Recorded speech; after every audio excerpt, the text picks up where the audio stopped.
तो चलिए शुरू करते हैं। हमने लास्ट क्लास में देखा था कौन कौन सी टर्मोलॉजीज हम लोग डिस्कस कर चुके हैं। एंटिटी की बात की थी। एंटिटी मतलब क्या होता है, एक सेपरेट इंडिविजुअल की तरह काम करता है या बिजनेस एंटिटी जिसकी अकाउंटिंग की जाती है, अकाउंटिंग एंटिटी भी बोलते हैं इसको। ठीक है, इसके बाद हमने बिजनेस ट्रांजेक्शन्स के बारे में पढ़ा था कि दो टाइप के ट्रांजेक्शन्स होते हैं, कैश ट्रांजेक्शन और क्रेडिट ट्रांजेक्शन्स। जो रिमेनिंग टर्मोलॉजी है उनको हम डिटेल में डिस्कस करेंगे। प्रोप्राइटर कौन होता है, जो बिजनेस में पैसा लगाता है। The person who invest the money in the business is called proprietor. जैसे हमने बात की थी कि लाला की दुकान में पैसा लगाया है, तो जो बिजनेस को ऑन करता है वो प्रोप्राइटर कहलाता है। और ये पैसा लगाता है उसको हम कैपिटल बोलते हैं। जो भी लाला बिजनेस में पैसा लगाएगा उसको कैपिटल कहेंगे। कैपिटल किस फॉर्म में लगाई जा सकती है, कैश या एसेट्स के फॉर्म में लगाई जा सकती है। ठीक है, इसके बाद हमने देखा था कि कैपिटल से ही बिजनेस स्टार्ट होता है। कैपिटल से फिर हम मशीनें या इक्विपमेंट्स खरीदे जाते हैं और फिर प्रोडक्शन स्टार्ट होता है। तो किसी भी बिजनेस को रन करने के लिए कैपिटल इसीलिए बहुत जरूरी होती है। ठीक है, ड्राइंग क्या होता है, अगर लाला को बिजनेस से पैसे की जरूरत पड़ती है पर्सनल यूज के लिए, अगर बिजनेस से पैसा या कुछ गुड्स निकालता है तो उसको हम ड्राइंग की कैटेगरी में रखते हैं। ठीक है, जिससे कैपिटल रिड्यूस होती है। क्या होती है, इससे पूंजी कम होती है। जो कैपिटल होती है वो कम हो जाती है, पूंजी कम हो जाती है। ठीक है, पूंजी कम हो जाती है।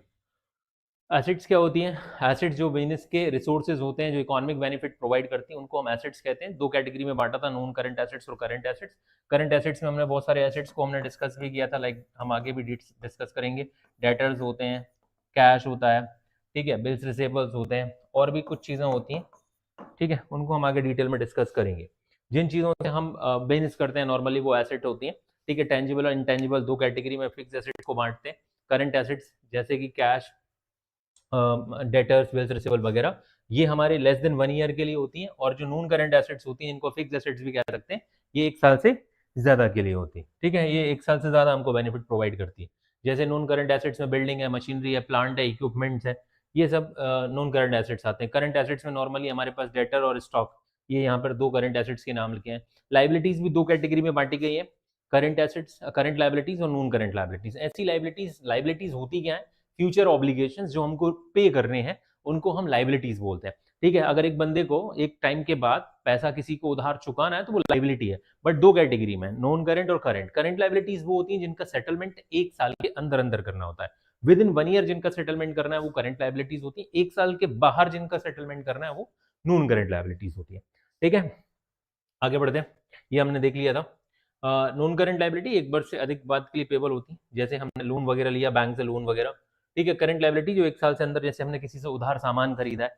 ठीक है, तो उधार सामान खरीदा है तो सीधी सी बात है वो ज्यादा से ज्यादा आपको 2 महीने 3 महीने के लिए अलाउ करेगा। 3 महीने के बाद तो आपको पेमेंट करनी ही पड़ेगी। तो जब हम किसी से उधार सामान खरीदते हैं तो हम क्या क्रिएट करते हैं, क्रेडिटर्स। अपने बुक्स में क्या क्रिएट करते हैं, क्रेडिटर्स क्रिएट करते हैं।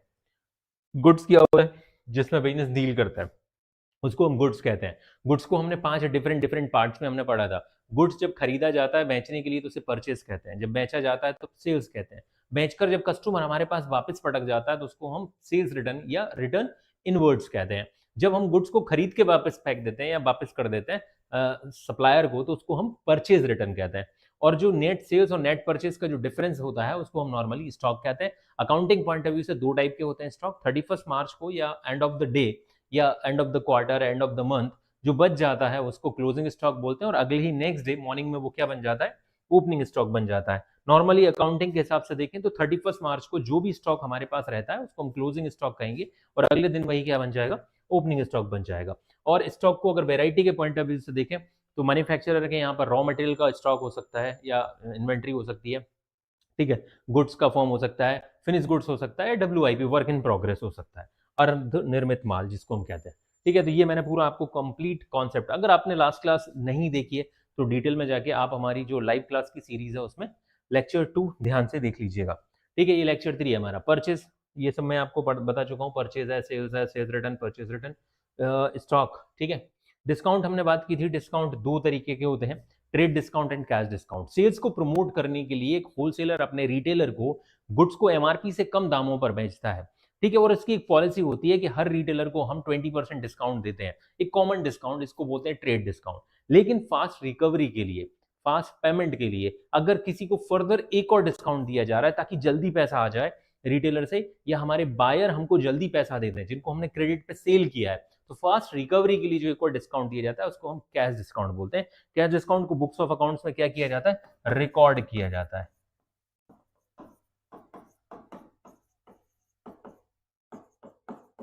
ठीक है, इसको रिकॉर्ड किया जाता है, इसको नहीं किया जाता, इसका सिंपली कैलकुलेशन किया जाता है। ठीक है, ये हमने डिस्कस किया था। ठीक है, ट्रेड डिस्काउंट और cash discount. Trade discount wholesaler, अगर सपोज ये एक होलसेलर है और ये रिटेलर है, ठीक है, तो आप ये समझ लो, चलो उल्टा कर दिया मैंने थोड़ा, जिसके पास बुक्स ऑफ अकाउंट कुछ दिख रहे हैं वो सपोज ये होलसेलर है और ये रिटेलर है। ठीक है, तो ये ट्रेड डिस्काउंट कहला रहा है। यहाँ पर जो दोनों के बीच में जो छूट दी जा रही है, ठीक है, वो ट्रेड डिस्काउंट है। कैश डिस्काउंट नगद में जब फास्ट पेमेंट करेंगे तो कैश डिस्काउंट मिलेगा। ठीक है, दोनों के बीच में डिफरेंसेस इंपॉर्टेंट हो जाते हैं। बाउचर क्या होता है? बुक्स ऑफ अकाउंट में किसी भी एंट्री को रिकॉर्ड करने के लिए हमको एक बाउचर बनाना पड़ता है।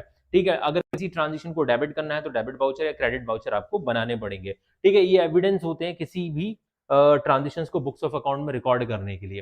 फिर ट्रेड रिसीवेबल्स और ट्रेड पेबल हमने देखे थे। ट्रेड रिसीवेबल्स को दो पार्ट में बांटते हैं, debtors and bills receivable. Debtors कौन होते हैं? जो बंदे जिनको हम नॉर्मली गुड्स उधार देते हैं विदाउट एनी सिक्योरिटी या विदाउट एनी प्रॉमिस, हमने बस उधार दे दिया कि तुम बाद में पैसा दे जाना, तो वो हमारे डेटर होते हैं। और बिल्स रिसीवेबल क्या होते हैं? नॉर्मली सिक्योर्ड होते हैं। अब वो हमसे प्रॉमिस करते हैं, राइटिंग में लिख कर दे के जाते हैं कि हम पैसा लौटा देंगे एक फ्यूचर में, एक डेट के बाद, वो एक्सेप्ट करते हैं नोटराइज फॉर्म को। तो ट्रेड रिसीवेबल्स नॉर्मली क्या होते हैं? लीगल हो जाते हैं या सिक्योर्ड हो जाते हैं। ऐसे ट्रेड पेबल भी दो कैटेगरी में बटा हुआ है, creditors and bills payable. Creditors कौन होते हैं? जो हमको पैसा, जिनको हमको पैसा चुकाना है एक टाइम के बाद। ठीक है, और अगर बिल्स पेबल की बात करें तो वो सिक्योर्ड हो जाएंगे, वो हमसे प्रॉमिस ले लेते हैं कि फ्यूचर में एक फिक्स डेट के बाद आपको हमको हमारा पैसा लौटाना पड़ेगा। ठीक है, तो ये हो गए। रेवेन्यूज की बात करें तो रेवेन्यू नॉर्मली रेसिट्स होती हैं जो हमारी, ठीक है, वो amount of the business earned by selling of its product. ठीक है, रेवेन्यू मतलब वो पैसा जो हम अपने गुड्स एंड सर्विसेज को सेल करके अर्न करते हैं, टोटल उसको हम रेवेन्यू कहते हैं। ठीक है, एक्सपेंसेस, रेवेन्यू को अर्न करने के लिए हमको कुछ खर्चे करने पड़ते हैं। ठीक है, रेवेन्यू को अर्न करने के लिए हमको कुछ खर्चे करने पड़ते हैं, तो दैट इज कॉल्ड एक्सपेंसेस। तो एक्सपेंडिचर्स क्या होते हैं? एक्सपेंडिचर अगर हमें किसी एसेट के ऊपर लॉन्ग टर्म के लिए अगर हम ऐसा कोई खर्चा कर रहे हैं जो लॉन्ग टर्म तक हमारी मदद करेगा, जिससे एसेट्स क्रिएट होती हैं, वो नॉर्मली एक्सपेंडिचर कहलाते हैं। ठीक है, तो expenditures money incurring in liability of some benefits, ठीक है, सर्विसेज और property received is called expenditure. ठीक है, लॉन्ग टर्म के लिए एक्सपेंडिचर विद इन 1 ईयर के लिए होते हैं, नॉर्मली रेवेन्यू एक्सपेंडिचर होते हैं, और अगर 1 साल से ज्यादा के लिए करते हैं तो कैपिटल एक्सपेंडिचर होते हैं। ठीक है, डेफर्ड रेवेन्यू एक्सपेंडिचर, जहां पर हमने लास्ट में क्लोज किया था, ये सबसे इंपॉर्टेंट टर्मिनोलॉजी हो जाती है। ऐसा कोई एक्सपेंडिचर या ऐसा कोई खर्चा जो रेवेन्यू नेचर का है लेकिन बहुत लमसम अमाउंट में या बल्क में किया गया है, जिसका बेनिफिट 1 साल से ज्यादा के लिए मिलेगा। ऐसा कोई खर्चा जो बाय नेचर रेवेन्यू है, मतलब साल दर साल होने वाला खर्चा है, लेकिन आपने इकट्ठा कर दिया है। ठीक है, तो उसका जितना बेनिफिट 1 साल में मिल जाएगा वो रेवेन्यू हो जाएगा, और जो बेनिफिट अगले साल जाके मिलेगा उसको डेफर्ड रेवेन्यू एक्सपेंडिचर बोलते हैं, और इसको संक कॉस्ट भी बोलते हैं। मतलब अगर बिजनेस अगर डिसकंटिन्यू हो गया तो इससे कुछ भी रिकवर नहीं होगा। जैसे मैंने आपको एग्जांपल लिया था कि हम जब बिजनेस को इनिशियली स्टार्ट करते हैं तो बहुत ज्यादा ह्यूज अमाउंट इन्वेस्ट करते हैं एडवर्टीजमेंट पर, बहुत ज्यादा ह्यूज अमाउंट इन्वेस्ट करते हैं एडवर्टीजमेंट पर, ज्यादा विज्ञापन करना पड़ता है, लेकिन उसका बेनिफिट एक ही साल में नहीं मिल जाता है, साल दर साल मिलता है। अब खर्चा तो एक साथ हो गया, बेनिफिट साल दर साल मिलेगा, तो जितना खर्चा एक साल में करना चाहिए था वो खर्चा रेवेन्यू हो जाएगा, और जो आपने एक्स्ट्रा कर दिया ना आने वाले सालों के लिए, वो कहलाएगा डेफर्ड रेवेन्यू एक्सपेंडिचर। इसको बैलेंस शीट में एसेट साइड दिखाते हैं। ठीक है, और इसको धीरे धीरे डेफर्ड मैनर में थोड़ा थोड़ा करके आप राइट ऑफ करते चले जाते हो। ठीक है, तो एक्सपेंडिचर जैसे हमने बात की थी, कैपिटल एक्सपेंडिचर जैसे कि बिल्डिंग कंस्ट्रक्शन या फिर रोड कंस्ट्रक्शन पे जो खर्चा किया वो कैपिटल एक्सपेंडिचर है। रेवेन्यू एक्सपेंडिचर रोज का जो रोजमर्रा के जो खर्चे हम पे करते हैं, सैलरी हो गई, ऑफिस के एक्सपेंसेस हैं, वेजेस वगैरह, ये सब हमारे रेवेन्यू एक्सपेंडिचर है। डेफर्ड रेवेन्यू एक्सपेंडिचर ऐसे खर्चे जो रेवेन्यू नेचर के हैं लेकिन बल्क में किए गए, जैसे प्रिलिमिनरी एक्सपेंसेस हैं या R&D के एक्सपेंसेस हैं। ठीक है, R&D एक बार कर ली, जैसे आईफोन ने आईफोन 17 पर R&D करके आईफोन 17 लॉन्च कर दिया। अब ऐसा थोड़ी ना आईफोन 17 आईफोन 18 आते ही खत्म हो जाएगा, अरे भाई बिकेगा ना। अभी अगर मार्केट में आईफोन 15 भी मिल रहा है, 16 भी मिल रहा है, 17 मिल रहा है, तो 15 की भी R&D काम आ रही है ना आज, तो R&D पे किया गया खर्चा डेफर्ड रेवेन्यू एक्सपेंडिचर हो गया। ठीक है, अब बात करेंगे हम एंट्री। एंट्री का मतलब क्या होता है, यहां से हम शुरुआत कर रहे हैं। आज हमारी जो स्पेसिफिक टर्मिनोलॉजीज, जितनी रिमेनिंग टर्मिनोलॉजीज थी उनको हम आज डिस्कस कर रहे हैं। तो एंट्री का मतलब होता है बुक्स ऑफ अकाउंट में डेबिट एंड क्रेडिट के फॉर्मेट में, जो हम आगे लिखने वाले हैं। अभी बहुत दूर है, आगे मतलब बहुत दूर है वो चैप्टर। ठीक है, लगभग हमको अभी 6-7 क्लासेस और लगेंगी इसके बाद। और याद रखना ये पहला साल है अकाउंट्स का, तो आपको थ्योरी स्टार्टिंग में ज्यादा देखने को मिलेगी। ठीक है, सर हमने तो सुना था बहुत सारे न्यूमेरिकल क्वेश्चन रहते हैं, दिख ही नहीं रहे कहाँ है, तो आएंगे, वेट करना पड़ेगा, क्वेश्चंस आएंगे, और जब आएंगे ना तो आप बोलोगे सर अब थ्योरी कब आएगी दोबारा, वैसा वाला सीन हो जाएगा, आपको बहुत न्यूमेरिकल चलेंगे। ठीक है। तो सबसे पहले जो जर्नल का चैप्टर होगा वहां से हम बेसिक हम लोग न्यूमेरिकल्स जो अकाउंटिंग लेवल के न्यूमेरिकल स्टार्ट करते हैं। इससे पहले भी 1-2 चैप्टर मिलेंगे जहां पर कुछ बेसिक आपको कैलकुलेशंस रहेंगी। तो एंट्री का मतलब है रिकॉर्डिंग ऑफ ट्रांजेक्शंस। अब आप कोई पूछेगा सर ये ट्रांजेक्शंस क्या होता है, तो मैं बोलूंगा बेटा लेक्चर नंबर 2 देख लेना, ठीक है, या अभी मैंने जो थोड़ा सा रिवाइज कराया था वो देख लेना। ट्रांजेक्शन जो कि कैश और क्रेडिट ट्रांजेक्शन होते हैं बिजनेस में, उनको रिकॉर्ड करने की प्रोसेस को एंट्री कहते हैं। तो recording of transaction in accounts या books is called making an entry and the record of transition in the books is called an entry, ठीक है। जो हमारे बुक्स ऑफ अकाउंट में जो ट्रांजेक्शंस को रिकॉर्ड किया जा रहा है डेबिट एंड क्रेडिट के फॉर्मेट में, उसको हम एंट्री बोलते हैं, ठीक है। आप कई बार इसको जर्नल एंट्री भी बोलते हो, तो जर्नल एंट्री हम बाद में देखेंगे। लेकिन बुक्स ऑफ अकाउंट में ट्रांजेक्शन को नोट करने का, जैसे कई बार होता है ना कि बेटा वो घर पे जो है ना वो न्यूज़पेपर वाला न्यूज़पेपर दे गया है, उसकी एंट्री कर लो, या उसके बिल पेमेंट कर दिया उसकी एंट्री कर लो, दूध वाला दूध दे गया उसकी एंट्री कर लो, ठीक है। ये एंट्री का मतलब है लिखना, ठीक है, चीजों को अपने हिसाब से लिखना, ये अपने तरीके से लिखना जो चला आ रहा था, अब उसको हम स्पेसिफिक मैनर में लिखेंगे जिसको हम अकाउंटिंग में रिकॉर्ड करना बोलेंगे, ठीक है। तो रिकॉर्ड मतलब डेबिट एंड क्रेडिट के फॉर्मेट में रिकॉर्ड करना, ठीक है। आज से पहले भी आपने कई बार चीजें एंट्री की है, लेकिन इस तरीके से नहीं की होगी जो हम अकाउंट्स में सीखेंगे डेबिट एंड क्रेडिट के फॉर्मेट में, ठीक है। तो टर्नओवर क्या होता है, टर्नओवर को मैंने एक बार पहले भी एक्सप्लेन कर दिया था, बट टर्नओवर मतलब टोटल सेल्स जो होती है हमारी, ठीक है। टोटल सेल्स को तुमने कई बार बिजनेस में सुना होगा कि मिस्टर फलाने मिस्टर ढिमका और उसका टर्नओवर इतना करोड़ का है, ठीक है, आपने सुना होगा ना ऐसा कि मेरी कंपनी का टर्नओवर 1000 करोड़ है, ठीक है, और आजकल तो बिलियन ट्रिलियन की बातें होती हैं। तो वो टर्नओवर का मतलब होता है टोटल सेल, इसका कहीं पे भी मतलब नेट प्रॉफिट नहीं होता है, टर्नओवर का मतलब होता है टोटल सेल, ठीक है। अब जैसे कोई बड़ी कंपनी महंगी कंपनी बेचने कार बनाने वाली कंपनी है, तो उसका तो एक कार बेच के 10,000 20,000 25,000 100-200 कार बेच दी, जैसे कोई बड़ी महंगी कार है तो 100-200 कार में उन्होंने हजारों करोड़ का टर्नओवर खड़ा कर लेंगे ना वो। तो the total amount of cash and credit sale during the particular period is called as turnover of the period, ठीक है। ये मंथली भी हो सकता है, ठीक है, क्वार्टरली भी हो सकता है, हाफ ईयरली हो सकता है, एनुअली हो सकता है। For example if cash sales of rupees 2 lakh at the credit, ठीक है, ऐड आएगा यहाँ पर, and credit sales is rupees 8 lakh, then the turnover will be 10 lakh, ठीक है। दोनों को जोड़ दो, 2 lakh plus 8 lakh equals to 10 lakh. तो टर्नओवर का मतलब ये होता है हमारी जो टोटल सेल है। आप देख सकते हो यहाँ पर कुछ आपको ग्राफ दिख रहे होंगे, ये क्या हो रहा है, सेल बढ़ती जा रही है भाई। पहले सपोज करो 7 लाख है, फिर 8 लाख हो गई, फिर 9 लाख हो गई, फिर 10 लाख हो गई। ये क्या हो रहा है, सेल बढ़ रही है। सेल मतलब टर्नओवर बढ़ रहा है, इसका कहीं से भी ये मतलब नहीं होता है कि प्रॉफिट हो रहा है, ठीक है। क्योंकि विजय माल्या जो किंगफिशर का मालिक था, इसका टर्नओवर तो बहुत अच्छा था, प्रॉफिट नहीं होता था बेचारे को, इसलिए कंपनी को बंद करना पड़ा, ठीक है, ये बंद हो गई।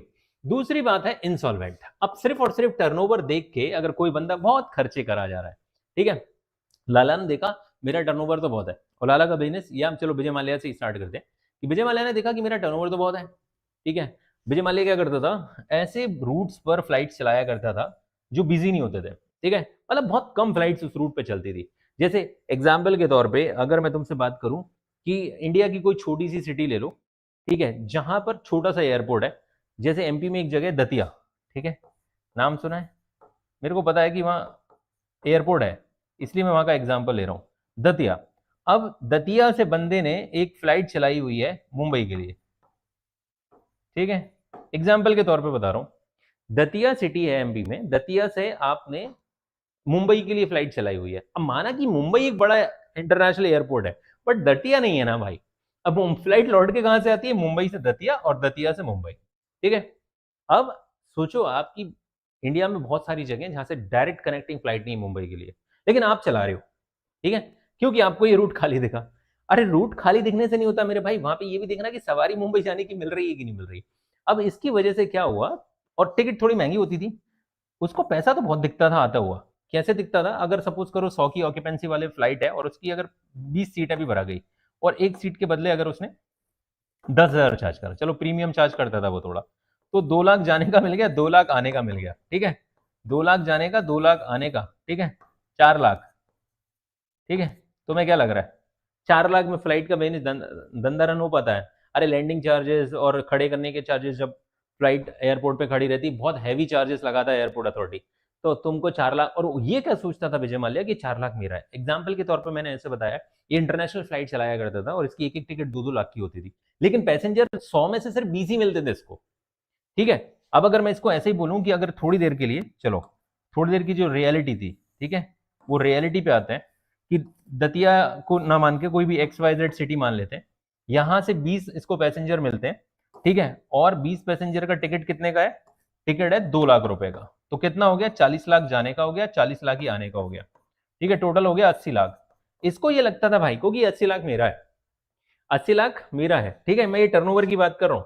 इस बंदे को क्या लगता था कि 20 लाख जाने का, 20 लाख आने का, 80 लाख मेरा है, ठीक है, मेरा टर्नओवर तो बहुत हो रहा है, ठीक है, दिन में अगर इसने 2 उड़ानें भी मार ली तो, या एक भी उड़ान भरी तो 80 लाख रुपए का धंधा खड़ा हो रहा है। लेकिन मेरे भाई एयरलाइंस बिजनेस में 2 से 5% का धंधा होता है, ठीक है, मुनाफा मार्जिन, ठीक है, जहां पे तुम 80 लाख रुपए तुम अपना समझ बैठे हो, टर्नओवर को अपना समझ बैठे हो। ऐसा सोचने की वजह से रीजन खड़ा क्या हुआ?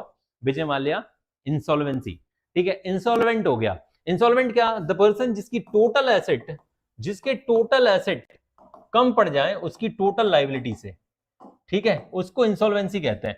विजय माल्या इसी भरोसे में जीता रहा कि मेरे पास तो बहुत पैसा आ रहा है, लेकिन ये तुम्हारा नहीं था भाई, इवन तुम्हारा इसमें पेट्रोल का खर्चा भी नहीं रिकवर हो रहा था, ठीक है।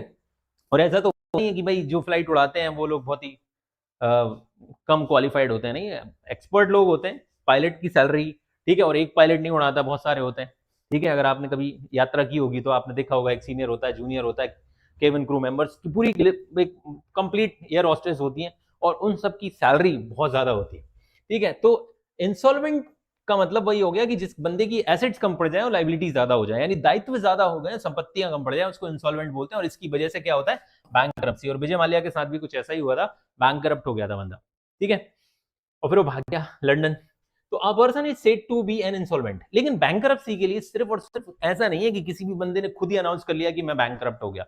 ये एक पूरी प्रोसीजर होता है, उस प्रोसीजर को हम एक पूरा का पूरा इंसॉल्वेंसी एंड बैंकरप्सी कोड नाम का, आईबीसी 2016 के नाम का एक एक्ट है, इसके थ्रू अनाउंस किया जाता है कि बंदा जो है वो बैंकरप्ट हुआ है। तो a person is said to be an insolvent when he और she become the incapable to meet, ठीक है, meet all her liabilities, such a person has more liabilities than the assets, ठीक है, उस बंदे के पास एसेट से ज्यादा लाइबिलिटीज है, therefore she or he is not a positions to pay all the liabilities in the full and hence pay them partially, ठीक है। अब इस बंदे के पास थोड़ी देर के लिए समझो 40 लाख के एसेट्स हैं और लाइबिलिटीज है 50 लाख की, तो क्या ये पूरा पूरा पे कर पाएगा? नहीं पे कर पाएगा, ये पार्शियल पे कर पाएगा। कैसे पे करेगा? ये 50 लाख वालों को ही 40 लाख थमा देगा। ये थोड़ी देर के लिए ऐसा समझ लो ना, हर 5 रुपए के बदले ये एल हटा देते हैं, ठीक है, ये थोड़ा सा अच्छे से करते हैं। ये क्या करेगा? हर 5 रुपए के बदले बंदे को 4 रुपए दे देगा। इसको बोलते हैं पार्शियल पेमेंट। हर 5 रुपए के बदले 4, यानी 50 लाख जिसकी एसेट 40 लाख के थे और लाइबिलिटी 50 लाख की थी, तो कैसे सेटलमेंट करेगा? जिस बंदे से 5 रुपए ले रखे हैं उसको 4 रुपए देगा, एग्जाम्पल के तौर पर। इसी को प्रोपोर्शनेट पेमेंट बोलते हैं। तो ये क्या करेगा? Partial. In order to the settle the डेब्ट पार्शियली ही और she has to be approach to the court. इस चीज के लिए उसको कोर्ट के पास जाना पड़ेगा कि भैया मैं बैंकरप्ट हो चुका हूं, मेरी लाइबिलिटी ज्यादा है और एसेट्स कम है, मुझे इंसॉल्वेंट अनाउंस किया जाए। हिंदी में इंसॉल्वेंट को बोलते हैं दिवालिया, ठीक है, कई बार बोलते हैं ना दिवाला निकल गया, मेरा तो दिवाला निकल गया। दिवालिया क्या होता है? दिवाली पे आपने देखा होगा आपकी इनकम से ज्यादा खर्चे हो जाते हैं पेरेंट्स के, तो इसलिए दिवाला जो है वहां से निकाला गया है वर्ड। तो दिवालिया का मतलब यही होता है कि जहां पर आपके एसेट्स कम पड़ जाएं और आमदनी कम और लाइबिलिटी ज्यादा, ठीक है, एसेट्स कम और लाइबिलिटी ज्यादा, तो कोर्ट के पास जाएगा। Court declared the person as insolvent. यहां पर ये लाइन बहुत इंपॉर्टेंट है कि वो कोर्ट क्या करेगा, उस पर्सन को ये चेक करेगा कि हाँ ये बंदे के एसेट्स कम पड़ रहे हैं और लाइबिलिटी ज्यादा हो रही है, इसको इंसॉल्वेंट अनाउंस किया जाए और फिर जो भी इसके एसेट हैं उनसे पार्शियल पेमेंट किया जाएगा लाइबिलिटीज का। सर बंदे का क्या होगा? जो 5 के बदले 4 दे रहे हो 1 रुपए का, क्या होगा? ये कहलाएगा बैड डेट। हम आगे बढ़ेंगे, इसी को बोलते हैं बैड डेट, ठीक है। And allowed him to pay the liabilities in part in full settlement, ठीक है। पार्ट का मतलब वही है 5 के बदले 4 दे दो। सर 5 के बदले 4 ही मिलता है क्या? मैं ऐसा बिल्कुल ऐसा जरूरी नहीं है, 5 के बदले 3 भी मिल सकता है। अगर आपकी लाइबिलिटीज 50 लाख की हैं और एसेट्स 30 लाख के हैं, तो 30 लाख के एसेट्स बेच के आप 50 लाख की लाइबिलिटी कैसे रीपे करोगे? पार्शियल पेमेंट करोगे, 5 के बदले 3 रुपए पे करोगे। तो दैट इज कॉल्ड इंसॉल्वेंसी या इंसॉल्वेंट। बैंकरप्सी ये कॉमन रीजन होता है इंसॉल्वेंसी की वजह से, ठीक है। जब कोई बंदा इंसॉल्वेंट हो जाता है तो वो बैंकरप्ट हो जाता है, ये कहते हैं। बैंक का भी जो डेट होता है वो नहीं चुका पाता है। दूसरी चीज इसका अपोजिट होता है, अगर मैं इनको ढक देता हूं तो क्या बचेगा? इनको ढकने के बाद क्या बचेगा? Solvent. Solvent the person who is easily या is in the position to pay the debt from his asset, ठीक है। इंसॉल्वेंट वो बंदा हो गया जिसके एसेट्स लायबिलिटी से ज्यादा है, तो वो इजीली अपने डेट को पेमेंट कर सकता है अपने एसेट्स को सेल करके, ठीक है। बैड डेट्स, ठीक है, बैड डेट्स जरा ध्यान से सुनना। डेट से निकले डेटर, ठीक है, डेट से क्या निकला, डेटर्स, ठीक है। अब डेटर्स यानी कि जिनको हिंदी में क्या बोलते हैं, देनदार, ठीक है, देनदार बोलते हैं। अब डेटर्स को 3 कैटेगरी में बांटता हूं मैं, ठीक है। मैंने 3 लोगों को सामान बेचा था, ए बी सी, ठीक है। ए बी सी मेरे debtors is the combination of the buyer जिनको हमने सामान उधार दिया हुआ है, ठीक है।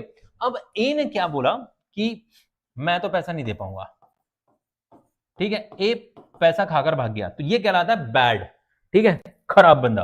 क्या बोलोगे तुम, बच्चों से पूछोगे कैसे हो, ये कैसा है बंदा, तो क्या बोलोगे, बैड, ठीक है। इसको हिंदी में डूबत भी बोलते हैं, डूबत ऋण या खराब देनदार, ठीक है। एक होते हैं डाउटफुल, ठीक है, संदेहजनक, डाउटफुल, और एक होते हैं गुड, बच्चे वो क्या कहलाएंगे, गुड। तो 3 कैटेगरी में मैं बांट सकता हूं डेटर्स को, बैड, डाउटफुल एंड गुड, ठीक है। बैड वो बंदे हैं जिन्होंने पैसा लौटाने से मना कर दिया किसी भी वजह से, चाहे ड्यू टू द इंसॉल्वेंसी या कह सकते हैं एक ईमान धर्म, ठीक है। और डाउटफुल जिस पे मुझे डाउट है कि आने वाले टाइम में ये भी बंदा पैसा नहीं लौटाएगा। और सी इज अ गुड, तो गुड डेट वो होते हैं जो पूरा पैसा हमारे पास लौटाने आएंगे जरूर, ठीक है। और नॉर्मली ये गुड डेट्स ही होते हैं जो आके हमसे क्या बोलते हैं, भाई साहब डिस्काउंट मिलेगा क्या, तो सर ये भी खराब हुए, डिस्काउंट मांग रहे हैं। अरे मेरे भाई, तुम्हारी दुकान पे आके तुम्हारे धंधे के सामने या तुम्हारे बंदे के सामने, कैशियर के सामने आके बंदा बोल रहा है डिस्काउंट मिलेगा क्या, ये तो आया ही नहीं, बोले जो करना है कर लो, नहीं लौटाना है, ठीक है। दैट इज कॉल्ड बैड है, डाउटफुल। जो आजकल बोल रहा है आज लौटाऊंगा कल लौटाऊंगा, आज लौटाऊंगा कल लौटाऊंगा, तो हमको लग रहा है पैसा आ भी सकता है और नहीं भी आए, तो ये डाउटफुल की कैटेगरी में। तो सबसे पहले बैड डेट्स को समझते हैं, the amount which could not be recovered from the debtors due to his her insolvency और disability to pay is called by the creditor as bad debt, ठीक है। क्रेडिटर उसको क्या बोलेगा, बैड डेट हो गया मेरा। अगर मैंने अभी देखो बहुत सारे बच्चों को यहां पर कंफ्यूजन रहता है, डेटर और क्रेडिटर कौन है। याद रखना, डेटर वो पर्सन जो हमको पैसा देगा, अगर हमको पैसा देगा तो हम कौन है, हम कौन है, क्रेडिटर है, वी आर दी क्रेडिटर। इसीलिए देखो यहां पर फिर पढ़ो इसमें, disability to pay the called is called by the creditor. Creditor बोल रहा है मेरा पैसा क्या हो गया भैया, बैड डेट हो गया, मेरा पैसा डूब गया, as bad debt. For instance, if X has to receive 500 from Y, X को रिसीव करना है 500 रुपए किससे, वाई से, तो वाई है debtor, but due to the insolvency Y is able to pay only 300, 500 में से 300 ही लौटा पा रहा है, 200 रुपए नहीं लौटा पा रहा है, तो एक्स क्या कहेगा, X remaining amount 200 will be called as bad debt. भाई मेरे 500 में से 300 तो मिल गए, 200 का क्या, 200 नहीं मिलने वाले, तो ये हो गया मेरे बैड डेट। सर ये तो पार्शियल बैड डेट हुआ ना, पूरा पूरा थोड़ी ना हुआ, वही पैसा जो नहीं मिल पाया is called bad debt. Monetary value की हम बात करें तो मॉनेटरी वैल्यू कितनी है उसकी, 200। ऐसा भी तो हो सकता था 500 का 500 ना दे। तो बैड डेट वो अमाउंट है जो डेटर से रिकवर नहीं हो पाता है, ठीक है। डेटर अपने आप में, डेटर्स के अंदर बहुत सारे कॉम्बिनेशन ऑफ बायर हैं जिनको हमने उधार में रखा है, ठीक है। जैसे मैंने बताया कि डेटर्स में हमारे पास एबीसी 3 थे, इस एग्जाम्पल में एक्स जो वाई का जो एक्स का जो डेटर है वो वाई है, वाई 500 में से 300 दे रहा है, 200 नहीं दे रहा, तो 200 के लिए हम बोलेंगे बैड डेट, ठीक है। आगे जाके जब आप फाइनल अकाउंट्स पढ़ोगे इन तीनों को और डिटेल में हम समझेंगे, ठीक है। तब तक के लिए आगे बढ़ते हैं। ओप्स ओके, बैड मतलब बैड बॉय नहीं है ना, बैड डेट्स मतलब वो बंदा, वो अमाउंट पर्टिकुलरली जो हमको रिसीव नहीं हो पाया, ठीक है। आगे बढ़ते हैं। स्टोर, आपने कई बार देखा होगा स्टोर्स क्या होते हैं, कोई हम लोग मैन्युफैक्चरिंग करते हैं, थोड़ी सी देर के लिए, एक सेकंड पानी पी लिया जाए। डिडक्ट करने के बाद पीरियड के दौरान अर्न की गई नेट अमाउंट होती है, जबकि प्रॉफिट क्या होता है, ऑपरेटिंग एक्टिविटी से अर्जित, जैसे ग्रॉस प्रॉफिट और नेट प्रॉफिट। सेल में से कॉस्ट ऑफ गुड्स सोल्ड को माइनस करते हैं, तो ये अब कॉस्ट ऑफ गुड्स सोल्ड क्या होती है, ये डायरेक्ट खर्चे होते हैं, इसको थोड़ी देर के लिए समझ लो, डायरेक्ट एक्सपेंसेस होते हैं, ठीक है। तो ग्रॉस प्रॉफिट आता है, नेट प्रॉफिट क्या होता है, सभी अदर एक्सपेंसेस, यानी कि इनको मैं थोड़ी देर के लिए बोल दूं आपको कि इनडायरेक्ट एक्सपेंसेस। तो प्रॉफिट भी 2 टाइप के होंगे, ये सब हम फाइनल अकाउंट जब हम बनाएंगे तो डिटेल में समझेंगे, ग्रॉस प्रॉफिट और नेट प्रॉफिट। मैंने आपको बताया था अकाउंटिंग प्रोसेस में जब हम फाइनल अकाउंट्स बनाते हैं तो profit and loss account, trading account से ग्रॉस प्रॉफिट निकलता है, और फाइनल अकाउंट में जो P&L अकाउंट होता है उससे नेट प्रॉफिट निकलता है। जबकि इनकम नॉर्मली डेली का रेवेन्यू, डेली का खर्चा भी माइनस करके भी आप निकाल सकते हो। मोटा मोटी जो होती है वो इनकम होती है, और जब आप प्रॉफिट की बात करते हो तो ये एकदम प्योर फॉर्म होता है, 1 रुपए का भी गुंजाइश ना हो इधर उधर, ठीक है, जो बता रहे हो बिल्कुल सही हो, ठीक है, नॉर्मली वो प्रॉफिट होता है। ठीक है, आगे बढ़ते हैं, एक्सपेंसेस, इनकम, प्रॉफिट, ठीक है, यहाँ पर और आपको तीनों फॉर्म में समझने को मिल जाएगा। एक्सपेंसेस मतलब जैसे वेतन है, सैलरी या कार्यालय के खर्चे, यानी कि ऑफिस एक्सपेंसेस हैं, ट्रैवलिंग एक्सपेंसेस हैं, रेंट है, ये सब खर्चे हैं। इनकम क्या है, जैसे सेल है, सर्विस की इनकम है, सेल ऑफ सर्विस भी होती है, सेल ऑफ, ठीक है, इंटरेस्ट की इनकम, जैसे बैंक, बैंक क्या करता है, इंटरेस्ट से सबसे ज्यादा पैसा कमाता है। एक होटल का बिजनेस है, या कोई अपना घर किराए पे दे रहा है, रेंटल की इनकम है, ठीक है। और प्रॉफिट क्या होता है, कुल आय, यानी टोटल इनकम, जब कुल खर्च यानी टोटल एक्सपेंसेस से अधिक हो तो शुद्ध लाभ, नेट प्रॉफिट होता है, यानी कि expenses is less then revenues. हमारी जो टोटल इनकम है वो टोटल खर्चों से कम है, ठीक है, सभी टाइप के खर्चे, डायरेक्ट इनडायरेक्ट, तो प्रॉफिट निकलता है, ठीक है। आगे बढ़ते हैं, गेन, ये भी कॉमनली ऐसा लगता है प्रॉफिट ही होता होगा, लेकिन गेन और प्रॉफिट और इनकम तीनों, अभी जैसे आपने देखा इनकम एक मोटा मोटी आइडिया होता है, revenue minus expenses, profit revenue minus expenses, सभी टाइप के, डायरेक्ट इनडायरेक्ट, ठीक है। अब बात करते हैं गेन। गेन क्या होता है, it is then a monetary receive as a result of business transactions, ठीक है, result of business transaction. For example, if the assets worth rupees 1,50,000, 150 lakhs are sold for 200 lakh, then the excess difference जो हमको मिला है वो 50 लाख होगा। Gain occasionally होता है, ठीक है, नॉर्मली गेन को हम ओकेशनली भी बोलते हैं। वैसे अगर देखा जाए तो आजकल तुमने सुना होगा short term capital gain, long term capital gain, ठीक है। तो गेन यानी कि इन्वेस्टमेंट से जो पैसा मिल रहा है हमको, ट्रेडिंग से तो थोड़ा बहुत ही हम लोग बात कर रहे हैं, ठीक है, लेकिन गेन मतलब जब आपने इन्वेस्टमेंट किया, 1 साल से ज्यादा के लिए पैसा लगाया और वो अच्छे में बेच दिया, तो लॉन्ग टर्म कैपिटल गेन हो गया, शॉर्ट टर्म कैपिटल गेन हो गया। आपने सुना होगा, इनकम टैक्स की डेफिनेशन है खैर ये, लेकिन गेन जो होता है वो डेली नहीं होता। जैसे मैंने कहा, एक मैंने बाइक खरीदी, ठीक है, ठीक है, कार की बात कर लेते हैं, कोई महंगी कार ले लेते हैं, ठीक है, हमने कार खरीदी, कितने की है, ठीक है, 1 करोड़ की है भाई, ठीक है,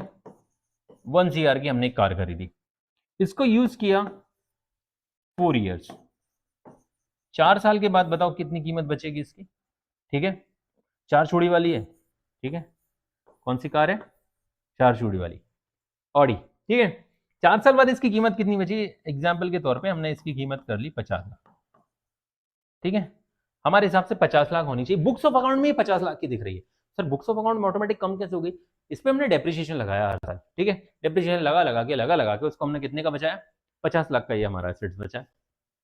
अब इस अगर 50 लाख के एसेट्स को आप 60 लाख में भेज दो, 10 लाख का क्या हो जाएगा, गेन हो जाएगा, इसको गेन कहेंगे।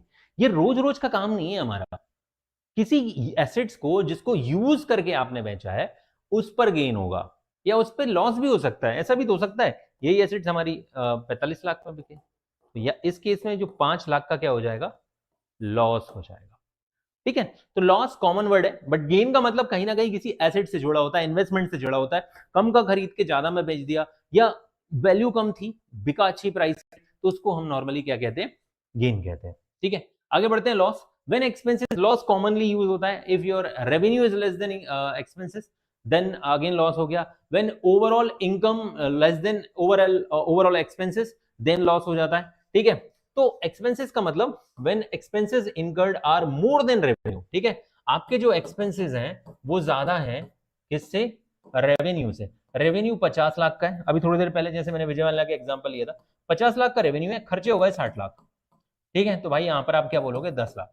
अभी थोड़ी देर पहले बोला था 50 लाख की कार थी, 50 लाख की कार थी और बिकी वो कितने में, 40 लाख की, ठीक है, तो यहां पर 10 लाख का लॉस हो गया। तो ऐसे लॉस का मतलब जब आपका रेवेन्यू कम हो और एक्सपेंसेस ज्यादा हो जाए, या किसी चीज की कॉस्ट ज्यादा हो और रेवेन्यू कम मिले हमको, तो इसको लॉस कहते हैं। This excess of the expenses is called loss, it is reduce the capital, और याद रखना जो हमारी कैपिटल होती है, कैपिटल प्रॉफिट से बढ़ती है, ठीक है, जितना ज्यादा प्रॉफिट होगा ये शेयर होल्डर्स वेल्थ को बढ़ाएगा, और अगर लॉस होगा तो इससे कैपिटल कम होती है, ड्रॉइंग से भी कम होती है, ये भी आप याद रखना, ये ऑलरेडी पढ़ा चुका हूं मैं कि due to the drawing capital reduce होती है, due to the loss capital reduce होती है, प्रॉफिट से कैपिटल बढ़ती है। ये छोटी छोटी चीजें हैं जो आगे चल के आपको बहुत मदद करने वाली, जब आप अकाउंटिंग इक्वेशन बनाओगे, जिन लोगों ने बना लिया होगा, मैं उन लोगों के लिए एडवांस में बता देता हूं, तो आपको बहुत चीजें ये सब मदद करने वाली, ठीक है, ये सारी चीजें आपको मदद करने वाली। ठीक है। जैसे where is losses occurs due to the fire, have flood in the accident, and accident are called abnormal losses because they are not due to the normal business activities। अगर कोई ऐसा लॉस हुआ है जो लॉस हमने सोचा ही नहीं था, जो प्लान नहीं होता, जो अनप्लान्ड होता है, जैसे आग लग गई या आंधी तूफान या फ्लड अर्थक्वेक, इनकी वजह से जो लॉस होता है वो हम उसको मतलब क्या बोल सकते हैं, एबनॉर्मल लॉस बोल सकते हैं। ठीक है, जो हमारी प्लानिंग में नहीं था, ऐसा हमने थोड़ी सोचा था। ठीक है, हम तो हमने ये सोचा था दुकान लेंगे, उसका किराया देंगे और बस बिजनेस में जो भी होगा revenue minus expenses equals to profit होगा। लेकिन क्या हुआ, भगवान ने वो ओ माय गॉड देखा ना, बिजली गिरी मेरी दुकान पे क्यों गिरी। ठीक है, तो एक्ट ऑफ गॉड में आती हैं वो चीज़ें, तो वो इंश्योरेंस क्लेम के लिए जाता है वगैरह वगैरह। तो ऐसी चीज़ें हमारी जो प्लानिंग में नहीं है उसको हम एबनॉर्मल कैटेगरी में रखते हैं। गेन और लॉस को समझते हैं। गेन क्या होता है, अतिरिक्त लाभ होता है नॉन ऑपरेटिंग और इरेगुलर ट्रांजेक्शन से, जैसे लैंड एंड इन्वेस्टमेंट की सेल पर गेन। ठीक है, अब यहां पर ये वर्ड समझना आप, नॉन ऑपरेटिंग, रोज रोज यूज्ड कार बेचते हो क्या आप लोग? नहीं ना। रोज रोज आप 1 करोड़ की कार को खरीद के 1 CR की कार को 50 लाख में बेचते हो क्या? नहीं ना। ठीक है, इरेगुलर ट्रांजेक्शन है, ये क्या है, इरेगुलर ट्रांजेक्शन है, कभी कभी होने वाले, इनकी वजह से, और ये भी जितनी कीमत है, कॉस्ट है, रिड्यूसिंग बुक वैल्यू है, उससे ज्यादा पे बिकेंगे तब गेन होगा। जबकि लॉसेस क्या होते हैं, एक्सपेंसेस रेवेन्यू से अधिक हो जाए, जब टोटल कॉस्ट पीरियड में अर्न टोटल इनकम से ज्यादा हो जाए, तो इसको हम नॉर्मली क्या बोलते हैं, लॉसेस बोलते हैं। ठीक है, when revenue is less than expenses, when total cost is more than revenue, then it is called loss. ठीक है, अभी यहाँ पे कॉस्ट की बात मैं क्यों कर रहा हूँ, मैंने बोला ना 1 CR की जो कार है वो आफ्टर 4 ईयर का टाइम स्पेंड के बाद वो 50 लाख की बची, 50 लाख की उसकी कॉस्ट बची हुई थी, जिसको हमने 45 लाख में बेचा, तो 5 लाख रुपए का क्या हो गया था, लॉस हो गया था। ठीक, गेन और लॉस दोनों को समझते हैं। संपत्ति बेचने पर लाभ होता है, gain on sale of assets. निवेश से प्राप्त अतिरिक्त आय होती है, गेन ऑन इन्वेस्टमेंट आदि। जबकि लॉस क्या होता है, जैसे संपत्ति बेचने पर हानि भी हो सकती है, loss on sale of assets. निवेश पर हानि हो सकती है, loss on sale of investment. भाई इन्वेस्टमेंट पे तो अक्सर आप, पूरा मार्केट ही आजकल रो रहा है, पूरा पूरा का पूरा शेयर मार्केट में लोग रो रहे हैं। क्यों बोल रहे, क्यों रो रहे हैं, ऐसे माथे पे हाथ रख के बेटे, हे भगवान क्या पाप किए थे मैंने। 50 लाख रुपए TCS में लगाया आप, ठीक है, 50 लाख TTS में लगाए 2022 में, अब वो बचा आपका 33 लाख। ऐसा समझ लो थोड़ी देर के लिए, 1/3 डाउन पड़ा मार्केट। अरे मैंने जो लगाया वो तो मिल जाए महाराज नहीं मिलेगा। ठीक है, आपने जो पैसा लगाया वो भी नहीं मिल रहा है, इस चीज को कहते हैं इन्वेस्टमेंट पर लॉस। अगर आज आप बेचोगे तो 33 लाख मिलेंगे आपको। सर 17 लाख रुपए मेरे को भी नहीं मिल रहे हैं बेटा, यही इसलिए बोला जाता ना, investment is subject to market risk, please read document carefully before investing. और इस लाइन को इतनी जल्दी बोला जाता है कि मैक्सिमम लोगों को समझ में नहीं आता। ठीक है, विनिमय बाजार क्या बोलते हैं, जोखिमों के अधीन है, पैसा लगाने से पूर्व सावधानी बरतें, या जो भी है डॉक्यूमेंट सभी शर्तों का ध्यानपूर्वक पढ़ें। ठीक है, इतनी जल्दी बोलता है मैं तो बोल भी नहीं पाऊंगा। ठीक है, विनियोग बाजार विनियोग बाजार जोखिमों के अधीन है, पैसा लगाने से पहले सभी शर्तों को ध्यानपूर्वक पढ़ें। अरे इतना जल्दी क्यों बोलते हो कि सामने वाला सुन ही ना पाए, ये वो नेगेटिव लाइन है ना। एक तरफ बोल रहे हो म्यूचुअल फंड में पैसा लगाइए और फ्रीडम पाइए, ठीक है, इतने आराम से बोला, म्यूचुअल फंड में पैसा लगाइए, बड़े बड़े लोगों को हायर कर रहे हैं, ठीक है, सचिन है, धोनी है, पता नहीं कौन कौन भाई, ठीक है, और उनसे बोल रहे हैं म्यूचुअल फंड में पैसा लगाइए और अपने पैसे को बढ़ते हुए देखिए, ये करिए वो करिए, ठीक है, और टेंशन फ्री हो जाइए। और जब ये नेगेटिव लाइन आएगी तो investment is subject to market risk, please read document carefully before investing. इतनी जल्दी बोलेंगे कि आप इस लाइन को सुन ही ना पाए, समझ ही ना पाए, क्योंकि वो नकारात्मक लाइन है, फिर क्या मतलब था विज्ञापन का। इसीलिए विज्ञापन को दिखाएंगे आराम से, और नकारात्मक जो नेगेटिव लाइन है उसको जल्दी से बोल देंगे। तो ऐसी चीजें होती हैं इन्वेस्टमेंट में, ऐसा सब होता है। ठीक है, अभी मार्केट जो है लगभग हमारा निफ्टी जो है बेचारा 26,000 पॉइंट टच कर लिया था 2022-23 में, आई थिंक 2022 या 23 में। ठीक है, और अभी वो मार्केट आज 23,900 के आसपास है। ठीक है, मतलब 3,000 पॉइंट या 2,500 23,000 तक जा चुका है कई बार, 3,000 पॉइंट नीचे चल रहा है मार्केट। ठीक है, तो ये लॉस है। अगर आपने पैसा लगाया होगा तो सीधी सी बात है ऐसी चीजें बहुत सारी होंगी, और कई कंपनियां ऐसी, अरे मैं ओला का एग्जांपल बता दूं। ठीक है, ओला, ठीक है, आजकल इसका नहीं चल रहा है रोला। ठीक है, ओला का शेयर 170 रुपीज का था, आज ये शेयर लगभग 40 रुपए के आसपास पड़ा है, ठीक है, अभी 46 चला गया था, 40 रुपए, यानी कि लगभग अगर परसेंट में तुम चाहो तो 100% जिसने पैसा लगाया आज वो 25% पे पड़ा है, बंदे को 75% का क्या हुआ है, लॉस हुआ है, ठीक है। तो इसीलिए निवेश पर हानि होना स्वाभाविक है, हमने जितना पैसा लगाया उतना नहीं मिल रहा है भाई, क्या करें। 75% का क्या हो गया, लॉस हो गया है, 75% का लॉस हो गया है। किसकी वजह से, मार्केट नेगेटिवली भी तो परफॉर्म कर सकता है, ठीक है, पॉजिटिव भी जा सकता है, कुछ कंपनियां तो खत्म ही हो जाती है, मार्केट छोड़ के ही भाग जाती है, मतलब क्लैश खत्म ही हो जाती है। तो ये गेन और लॉस में डिफरेंस है। अब बात आती है कॉस्ट की। कॉस्ट जिसको हिंदी में क्या कहा जाता है, लागत, ठीक है। मैं एक कॉस्ट अकाउंटेंट हूं, मैं प्राउडली बोल सकता हूं कि I am a cost accountant. हमारा काम क्या होता है, किसी भी प्रोडक्ट की कॉस्टिंग कैलकुलेट करना सबसे आम काम है, कॉस्ट शीट बनाना, कॉस्ट ऑडिट करना, ये सब बहुत मेन काम है कॉस्ट अकाउंटेंट के। तो कॉस्ट होती क्या है, किसी प्रोडक्ट को बनाने के लिए, किसी सर्विस को प्रोवाइड करने के लिए हमारी पॉकेट से कितना खर्चा होगा, ठीक है, हमारे पास से कितना पैसा जाएगा, सभी टाइप के खर्चे जोड़ झाड़ के एक एक पैसा, और ऐसा भी नहीं हर कुछ जोड़ दो क्या ही जा रहा है। मार्केट में इतना कंपटीशन है कि वो 1 पैसे 2 पैसे 10 पैसे पे डील इधर से उधर चली जाती है, ठीक है, कंपटीशन बहुत ज्यादा है। तो लागत सही तरीके से कैलकुलेट करना बहुत जरूरी है कि हमको 1 पैसा भी अगर बचाना है एक यूनिट पे, तो हमारे पास बहुत अपॉर्चुनिटी होगी। अगर हम बड़े मार्केट में जैसे जियो की बात करें तो भाई 40 करोड़ कस्टमर है, सबसे वो इतना नहीं कमा रहा है कि 349 के रिचार्ज में 349 या 300 का उसका मार्जिन है, ऐसा नहीं है, उसका मार्जिन बहुत कम होगा लेकिन कस्टमर बहुत ज्यादा है, ठीक है। अगर वो तो भाई, अगर मैं कहता हूँ 40 CR 40 करोड़ कस्टमर है और एक कस्टमर से अगर 3 रुपए भी कमा रहा है तो 120 करोड़ पर डे कमा रहा है, ठीक है। बंदों से लगभग 10 से 11 रुपए ले रहा है, अगर 3 रुपए भी कमा रहा है ना, चलो 2 रुपए भी कमा रहा है ना, तो 80 करोड़ रुपए हो रहा है, ठीक है, बहुत होता है ये, ठीक है। क्यों होता है बहुत, करके देखें। अगर 80, इसको करो 30 और फिर कर दो 12, ये सीधा कर दो 365, ठीक है। तो भाई आप कैलकुलेट करो कितना कितना बड़ा अमाउंट हो जाएगा, इसको कैलकुलेट करके, ये तो मैंने डायरेक्ट प्रॉफिट ही कैलकुलेट कर दिया, ठीक है। अगर वो एक दिन का 2 रुपए भी कमा रहा है ना एक कस्टमर से, तो आप अमाउंट निकालो, ठीक है, कैलकुलेटर यूज करना पड़ रहा है मेरे को, ठीक है। ये 28,800 करोड़ हो रहा है, ये प्रॉफिट हो सकता है, कोई बड़ी बात नहीं है। और अगर वो तुमसे 1 रुपए पर डे का भी कमा रहा है तो 14,800 हो जाएगा। अगर मैं इसको 1 रुपए पर डे भी कर दूं तो 14,800 हो जाएगा, अगर वो 40 करोड़ कस्टमर से 1 रुपए पर डे कमा रहा है, ठीक है, तब, ठीक है। 30 दिन का कितना होगा, इंटू 12 करोगे तो ये आएगा 14,800 करोड़ रुपए का मुनाफा होगा साल भर का। तो लागत बहुत इंपॉर्टेंट है कि आपकी लागत कितनी आती है, तो हम डिसाइड करते हैं लागत में लाभ को जोड़कर क्या डिसाइड किया जाता है, सेल प्राइस, ठीक है, या सेलिंग प्राइस।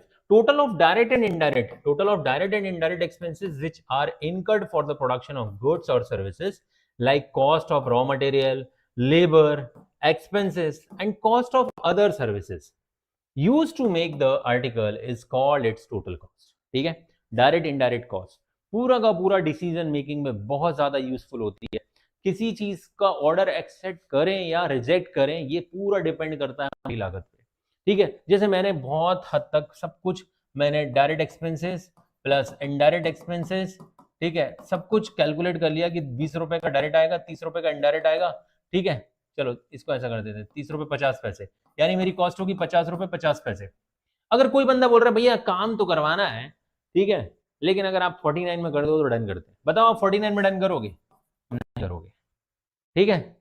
और बहुत सारी चीजें आपको डिसीजन मेकिंग में आपको देखनी पड़ेगी कि कहीं ऐसा तो नहीं है कि 49 में एक्सेप्ट नहीं किया तब भी हमारा 4 रुपए तो लग ही रहा, ऐसा भी तो होता है।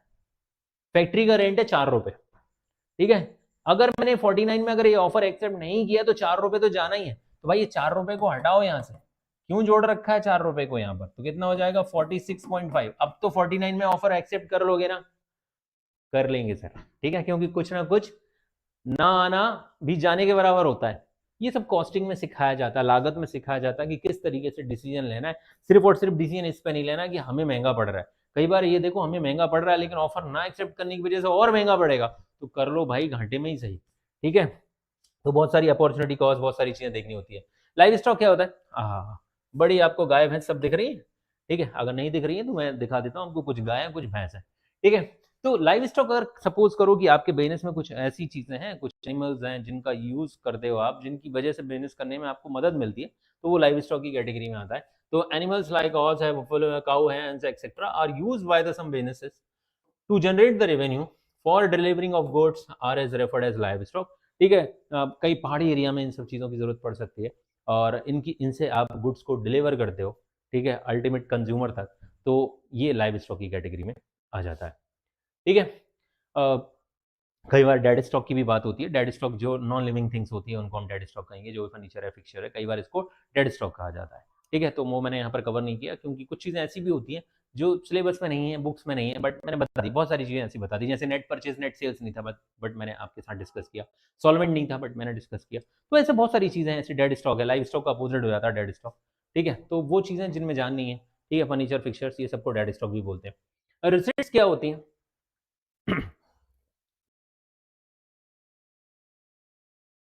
रिसिट्स क्या होती है? वह अमाउंट होता है जो गुड्स, सर्विसेज या एसेट्स की सेल से प्राप्त मिलने वाला होता है। ठीक है, रिसिट्स मतलब जो हम गुड्स एंड सर्विसेज मार्केट में सेल करते हैं, sale of goods and services, वहां से जो पैसा हमको मिलता है उसको हम क्या बोलते हैं? रिसिट्स बोलते हैं। दो टाइप की रिसिट्स हो सकती है, एक तो रेवेन्यू रिसिट हो सकती है और एक कैपिटल रिसिट हो सकती है। बिजनेस की नॉर्मल एक्टिविटीज जैसे सेल ऑफ सर्विस और इंटरेस्ट या sale of goods and services से जो पैसा आता है उसको रेवेन्यू रिसिट बोलते हैं।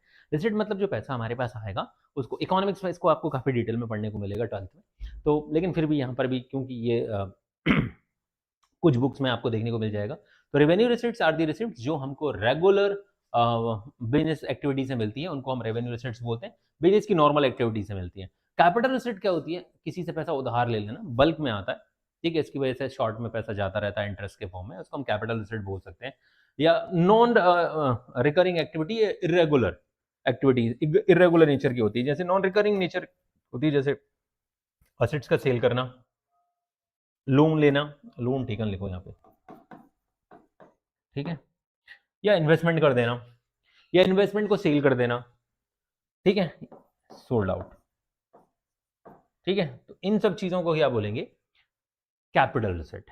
ठीक है, ऐसे रिसिट्स जिनका बार बार ना मिलना कैपिटल नेचर की कैटेगरी में आता है, या जिनकी वजह से हमारे एसेट्स कम हो रहे हैं या लाइबिलिटीज बढ़ रहे हैं, इसको ऐसे भी डिफाइन किया जाता है, जिसकी वजह से मेरे एसेट्स कम हो रहे हैं या लाइबिलिटीज बढ़ रहे हैं। बताओ कौन सी? लोन टेकन से लाइबिलिटी बढ़ेगा? यस बढ़ेगा। क्या एसेट सेल करेंगे तो एसेट्स कम होगा? यस होगा। क्या इन्वेस्टमेंट एसेट्स की पार्ट कैटेगरी में आता है? यस आता है। इन्वेस्टमेंट भी सेल होगा तो हमारे एसेट्स कम हो जाएंगे। तो कैपिटल एसेट्स वो होती हैं जिसकी वजह से हमारे एसेट्स कम होते हैं और लाइबिलिटीज बढ़ते हैं, जबकि रेवेन्यू रिसिट्स वो होते हैं जिनमें हमारे एसेट्स और लाइबिलिटी में, एसेट्स एंड लाइबिलिटी में कोई चेंज नहीं आता, नो चेंज। ठीक है, इसमें कोई चेंज नहीं आता, उनको हम रेवेन्यू रिसिट्स बोलते हैं गाइस। ठीक, आगे बढ़े। हाँ, तो रिसिट्स, रेवेन्यू रिसिट्स जैसे गवर्नमेंट के हिसाब से दे दिया है यहाँ पर, जैसे टैक्सेस हो गए, फीस हो गई, ये गवर्नमेंट के लिए बोल रहे हैं। ठीक है, इकोनॉमिक्स का फंडा यहाँ पर यूज हो गया कि गवर्नमेंट के पास रेवेन्यू रिसिट्स कौन से हैं? टैक्सेस रेगुलर बेसिस पे आते रहते हैं और वापस थोड़ी करना होता है। ठीक है, फीस आ गई, हाँ, एक जो एक्स्ट्रा टैक्स आता है उसको वापस करना होता है, फीस आ गई, कोई फाइन्स आ गई, किराया या रेंट आ गया, ये सब हमारे क्या होंगे? रेवेन्यू रिसिट्स होंगे गवर्नमेंट के। कैपिटल रिसिट संपत्ति की बिक्री, सेल ऑफ एसेट्स, कोई एसेट्स का टुकड़ा हमेशा के लिए बेच दिया, जैसे सबकी नजर है इसके ऊपर है भाई, इसको बेचा जा रहा है, ठीक है, या फिर लोन्स हैं या ग्रांट है, ये सब क्या है? कैपिटल रिसिट है। ठीक है, जिनकी वजह से हमारी लाइबिलिटी में, एसेट्स एंड लाइबिलिटी में चेंज आता है। ठीक है, अब आपको दो चीजें और बता देते हैं। बैलेंस शीट, बैलेंस शीट क्या होती है? हमारी जितनी भी एसेट्स एंड लाइबिलिटीज होती हैं, इनको बैलेंस शीट में शो किया जाता है। एसेट्स एंड लाइबिलिटीज को बैलेंस शीट में शो किया जाता है। जितनी भी एसेट्स होती हैं आगे चल के हम पढ़ेंगे, लेकिन जैसे मैंने आपको शॉर्ट में बताया था कि करंट एसेट्स और नॉन करंट एसेट्स दोनों को हम बैलेंस शीट में एसेट साइड को दिखाते हैं। तो फाइनेंशियल पोजीशंस जिसको बोली जाती है, ठीक है, या आप ऐसा कह लो कि हम जो पैसा बिजनेस में इन्वेस्ट करते हैं, जैसे लाला ने लाला की दुकान में जो पैसा इनिशियल स्टेज में इन्वेस्ट किया था, उससे क्या खरीदा गया था? Plant and machinery, furniture, fixtures, equipments खरीदे गए थे। ठीक है, तो एक तरफ वो हमने पैसा, लाला ने 10 लाख रुपए बिजनेस में इन्वेस्ट किया था, तो वो जो 10 लाख रुपए लाला ने बिजनेस में इन्वेस्ट किया है, इस 10 लाख की क्या पोजीशन है? आफ्टर 1 ईयर एक बंदा जानना चाहेगा ना, आफ्टर 1 ईयर लाला जानना चाहता है 10 लाख की क्या पोजीशन है। ये 10 लाख ही है, या 10 लाख 11 लाख हो गया, या 10 लाख 9 लाख बचा है। ठीक है, 9 लाख कब हुआ होगा, लॉस हुआ होगा। 11 लाख कब हुआ होगा, प्रॉफिट हुआ होगा। नो लॉस नो प्रॉफिट में 10 लाख का ही बचा होगा। तो ये हम जानना चाहते हैं कि इसी को फाइनेंशियल पोजीशन या पोजीशन स्टेटमेंट बोलते हैं, कि हमारे इन्वेस्टमेंट, हमारी कैपिटल, हमने जो पैसा बिजनेस में इन्वॉल्व किया था उसकी क्या हालत है। तो फाइनेंशियल पोजीशन की स्टेटमेंट्स एक स्पेसिफिक डेट पर एसेट्स, लायबिलिटीज और कैपिटल को शो करती है, that is called balance sheet. ठीक है, इसी के साथ मैं एक और चीज भी बता देता हूं, पी एंड एल, जिसको इनकम स्टेटमेंट कहा जाता है गाइस। ठीक है, इनकम स्टेटमेंट क्यों बनाया जाता है, इसको हम बोलते हैं परफॉर्मेंस शो करता है हमारा। ठीक है, परफॉर्मेंस शो करता है, आपने जो 10 लाख रुपए लगाया था, अगर मेरी कैपिटल 10 से 11 हुई है तो कैसे हुई होगी, प्रॉफिट की वजह से हुई होगी। प्रॉफिट गुड परफॉर्मेंस को शो करता है, और लॉस नॉर्मली बैड परफॉर्मेंस को शो करता है। ठीक है, गुड परफॉर्मेंस, प्रॉफिट अगर हो रहा है तो भाई अच्छा परफॉर्म कर रही है कंपनी। बैड परफॉर्मेंस का मतलब क्या हो गया, कि उसको लॉस हो रहा है, और बार बार लॉस होना बैड परफॉर्मेंस की निशानी है। यानी कि कहीं ना कहीं आप अच्छा प्रॉफिट अर्न नहीं कर पा रहे हो, मतलब आप बिजनेस को सही से नहीं चला पा रहे हो। डेप्रिसिएशन, इसको हिंदी में मूल्यह्रास कहा जाता है। ठीक है, क्या कहा जाता है, मूल्यह्रास या ह्रास कहा जाता है। ठीक है, डेप्रिसिएशन एक कॉमन चीज है, जब हम किसी फिक्स एसेट्स को खरीदते हैं और खरीद के हम अपनी लाइफ में यूज करते हैं। बहुत ही कॉमन सी चीज जो आपने देखी होगी, आप एक कार खरीद के लाओ अपने घर में और उसको 1-2 साल बाद बेचने जाओगे, कम में बिकेगी, जबकि हो सकता है आपने ना चलाई हो उसको, लेकिन इसके बाद भी वो कम में बिकेगी। क्योंकि due to the wear and tear, कुछ बाहर बारिश हो रही होगी तो बारिश से भी गाड़ी पुरानी हो रही होगी, रखे रखे भी टायर खराब हो रहे होंगे, इंजन पुराना हो रहा होगा, मॉडल पुराना हो रहा होगा, इंश्योरेंस एक्सपायर हो रहा होगा, बहुत सारी चीजें हैं। यानी एक टाइम पीरियड, जैसे जैसे टाइम आगे बढ़ता है, वैल्यू किसी एसेट्स की डाउन होती है, उस पर्टिकुलर पोर्शन को जितना वो डाउन हुआ है उसको हम डेप्रिसिएशन के नाम से जानते हैं। तो अकाउंट्स में उसी को डेप्रिसिएशन कहा जाता है, और एक इनडायरेक्ट नेचर का खर्चा होता है। तो डेप्रिसिएशन क्या है, एसेट्स के मूल्य में कमी। ठीक है, due to the uses, time के गुजरने या ऑब्सोलेंस, यानी कि टेक्नोलॉजी में चेंज होने के कारण पी&एल अकाउंट में इसे चार्ज किया जाता है, यानी कि डेबिट किया जाता है। ठीक है, डेबिट करेंगे हम लोग, पी&एल में चार्ज करने का मतलब है डेबिट किया जाता है। तो ऐसे इसी चीज को हम डेप्रिसिएशन बोलते हैं। यानी due to the use of assets the value of assets will be decrease, और जो the portion of decreased amount, उस डिक्रीज्ड वैल्यू, उसको हम किस नाम से जानते हैं, डेप्रिसिएशन या मूल्यह्रास के नाम से जानते हैं। इसको पूरा हम एक चैप्टर डिटेल में पढ़ेंगे।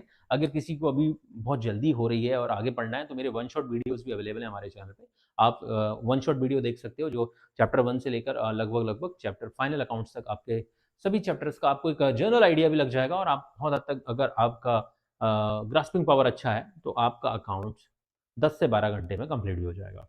ठीक है, तो ये डिटेल में मैं जो पढ़ा रहा हूँ वो सभी बिगनर्स के लिए है, लेकिन जो वन शॉट वीडियो होते हैं नॉर्मली वो रिवीजन में काम आता है, तो वहाँ से आप चाहें तो देख सकते हैं। अगर आपको, आपने कुछ बेसिक्स पढ़ लिया है और आपको जल्दी से अकाउंट्स पढ़ना है, या आपके एग्जाम या कोई यूनिट टेस्ट वगैरह आपके स्कूल में होने वाला है, तो आप ये भी कर सकते हैं। तो आज की इस क्लास में हमने कवर किया चैप्टर 2 अकाउंटिंग टर्मिनोलॉजीज, जिसको हमने डिटेल में डिस्कस किया, और यहाँ तक बने रहने के लिए आपका बहुत बहुत शुक्रिया। अगर आप यहाँ तक बने हुए हैं और आपको ये क्लास अच्छी लगी है तो अपने दोस्तों के साथ शेयर करना बिल्कुल मत भूलिएगा। अब हम मिलेंगे नेक्स्ट क्लास में, जो कि होगी अराउंड सैटरडे को। ठीक है, क्योंकि इस बीच में थर्सडे को गैप रहेगा, सैटरडे को हम क्लास रखेंगे। ठीक है, मुझे शादी में जाना है। ठीक है, और इसके बाद हम रेगुलर क्लास रखेंगे। इसके बाद संडे को भी मैं भी 11th की क्लास रखूंगा, क्योंकि लास्ट संडे को मैंने 12th का क्लास रखा था, तो इस संडे को मैं 11th का क्लास रखूंगा। तो अब हम मिलेंगे सैटरडे को, यानी कि 28 को। तो बाय बाय एवरीवन, और चैनल को शेयर करना बिल्कुल मत भूलिएगा। Bye bye.